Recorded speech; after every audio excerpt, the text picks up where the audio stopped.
السلام علیکم dear students, ممکنہ پالیسی 2021 کے ساتھ حاضر ہیں۔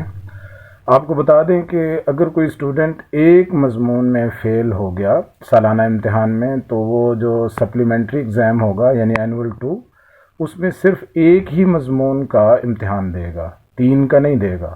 ایک میں فیل تو ایک مضمون کا ہی امتحان۔ دوسری بات یہ کہ اضافی نمبرز بھی ملنے کا امکان ہے، کم از کم 2 اضافی نمبر دیے جائیں گے۔ اور تیسری بات یہ کہ اگر 3 مضامین کا امتحان دینا چاہے کوئی شخص، کوئی اسٹوڈنٹ، تو وہ 3 مضامین کا امتحان بھی دے سکتا ہے، 3 کے 3 جو ابھی آج کل دے رہے ہیں نا، وہی والے۔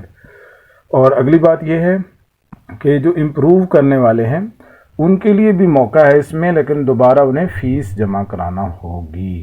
اور پھر اس کا جو سٹیٹس ہوگا اینول کی طرح کا ہی ہوگا۔ جو سپلیمنٹری ایگزام ہوگا نا، وہ 40 ڈیز کے بعد ہوگا، رزلٹ کے 40 ڈیز کے بعد، اور اس کا سٹیٹس بھی اینول کی طرح ہوگا، یعنی جو پالیسی ابھی چل رہی ہے نا اسی طرح ہوگا سب کچھ۔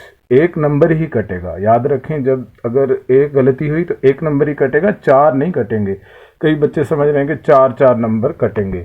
اگلی بات یہ ہے کہ اختیاری مضامین کے نتیجے کی پرسنٹیج پر لازمی کا نتیجہ بنے گا۔ اور پھر نصاب کون سا ہوگا؟ یہ سمارٹ نصاب ہی ہوگا، یہی والا، اور نصاب نہیں ہوگا، اور نہ ہی لازمی مضامین کا امتحان دینا ہوگا۔ کسی لازمی مضمون کا امتحان سپلی میں نہیں دینا پڑے گا، یہی جو مضامین اختیاری ہیں یہی رہیں گے۔